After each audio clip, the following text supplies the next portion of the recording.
White crane, 5 elements Qigong, details. Wood, liver.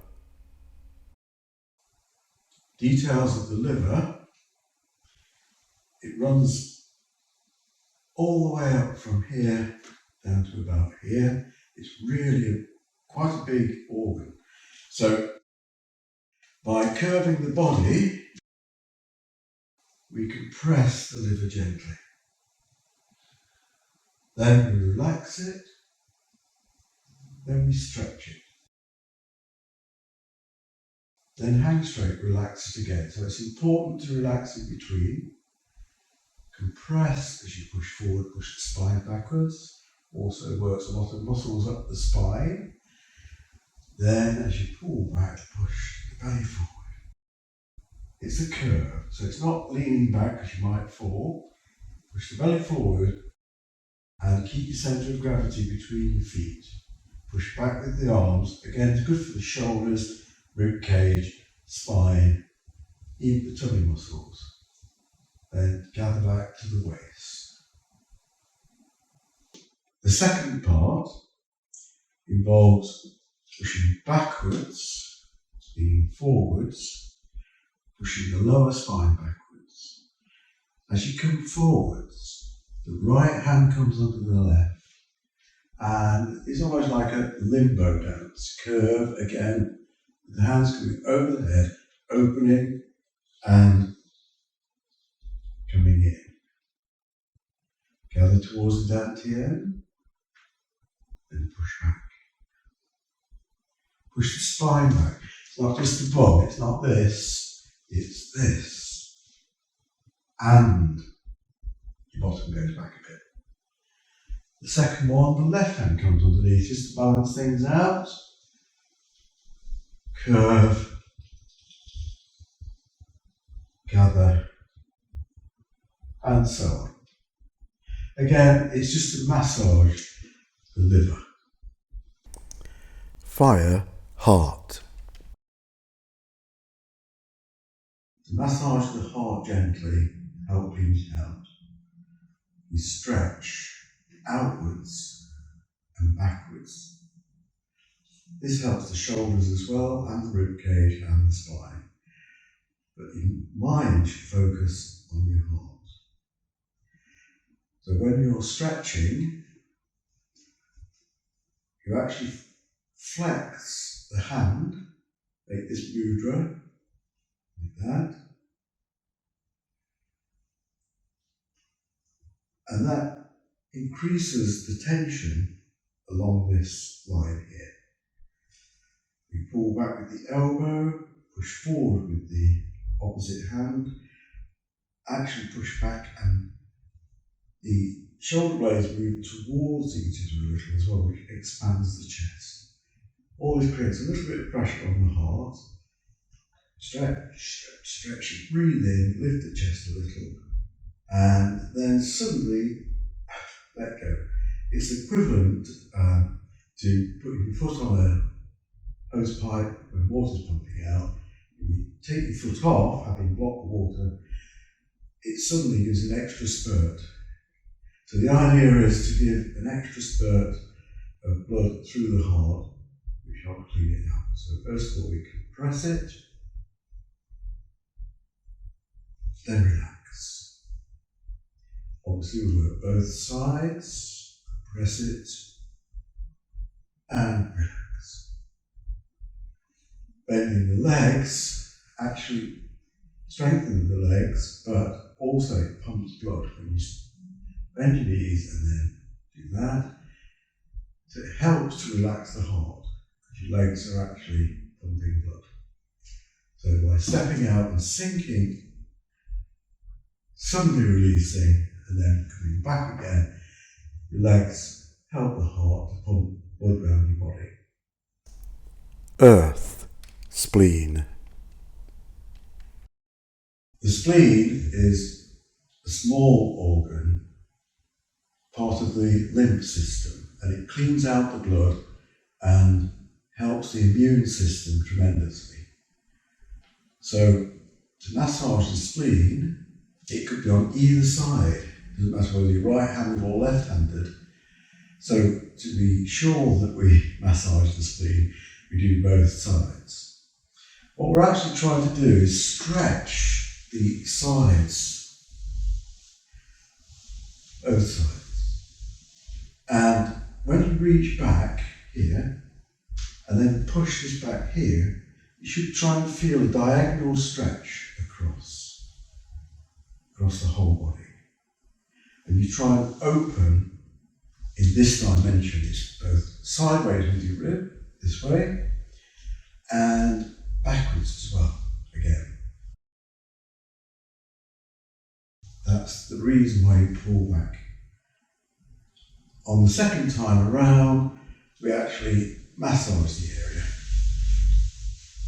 And it can be massaged generally around the side.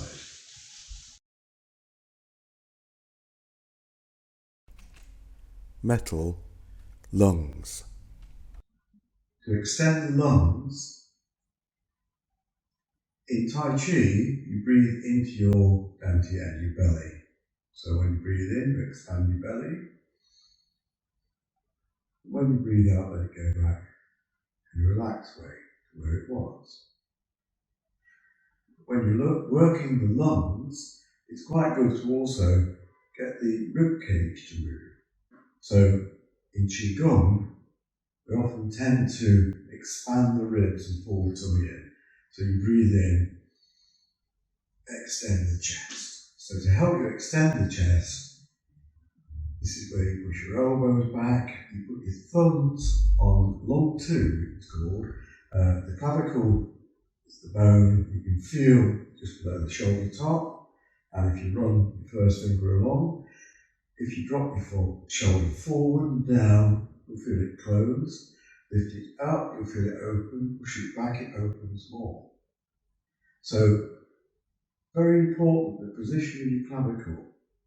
If you're hunched over a computer a lot like this, it starts to close, and this can cause frozen shoulder and other problems. So, it's good to remind yourself to sit up straight and sometimes push the elbows back a bit and down.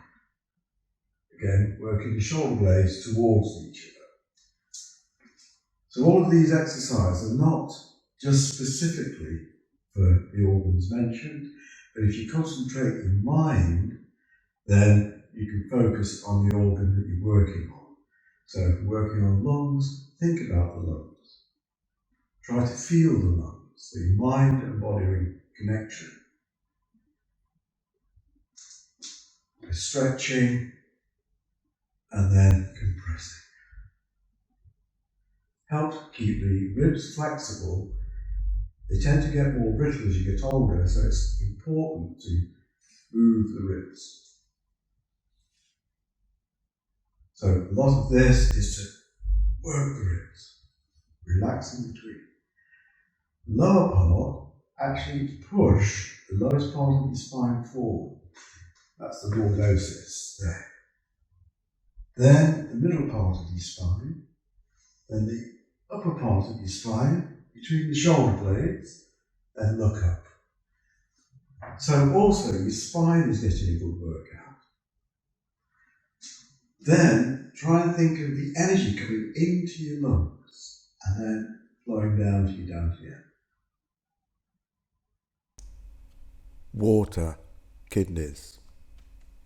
Water, related to the kidneys, and often they can be massaged by simply turning in the waist, which involves turning the shoulders relative to the hip. So it's not turning everything as a unit and twisting the knee, it's turning the hips a little and the shoulders further. That then gently compresses around the belt meridian. This is the belt meridian here.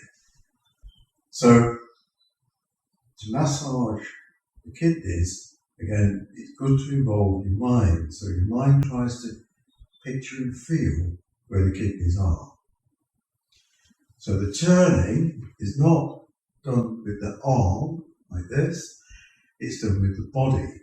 And we're again using the legs to help pump blood, which will help clean the kidneys. we turn, and this is where the shoulders go further than the hips have gone. Then imagine compressing the hip and the kidney here, just gently.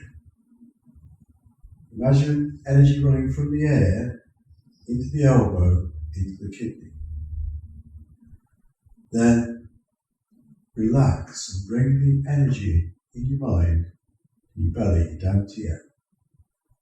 Then as we lift it, pull the tummy in, and we're going to focus the energy up the spine.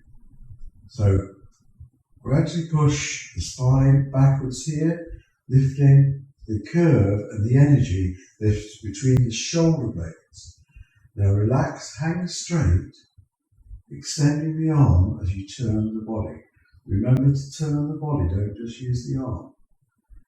When you sink, bend the knees again, that will help pump blood. Bend the knees further as you go round, relaxing the tummy. Float your hand up, pull your tummy in, lift the energy up your spine. Then imagine the energy flowing out of your arm. It's like water squirting out of your fingertips. Across the room, gradually extending. Also feel that you're stroking the air in a slight curve like a rainbow. Then sink. So it's important to use your mind and try and feel the chi flow as well as feel the relevant organ that you're working on. 5 Elements Theory.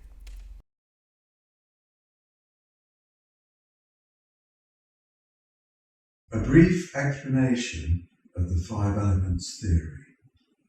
It's from traditional Chinese medicine, and the belief is that there's a cycle that repeats and repeats in your life and in the life of the earth and in nature.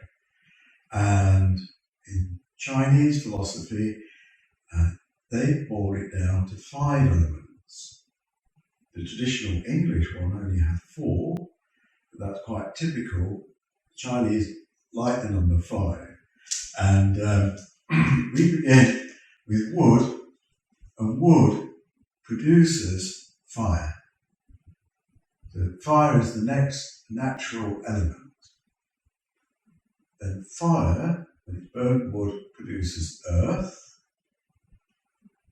Then earth produces metal. And metal produces water. The odd one out may seem to be metal producing water, but then water can grow wood and produce wood. So it goes in a cycle. The metal producing water can be thought of if you, one of the phrases I've heard from a Chinese person is that if you leave a sword outside in the morning, it's got water on it because of condensation. But also, of course, we have taps and pipes, which are made of metal, which produce water. Lots of ways of thinking of it. It really comes from the martial arts side. And if you look at the martial arts side, then you'll make more sense, maybe, of that particular connection. But it's cyclical, so you can start anywhere. Usually, we begin with wood in Qigong because it's a sign of spring and growth, greenness and all things natural. So wood is a good one to start with, but we could start with metal or any of the others. There's also a controlling cycle, but that is something perhaps you can look up on the internet.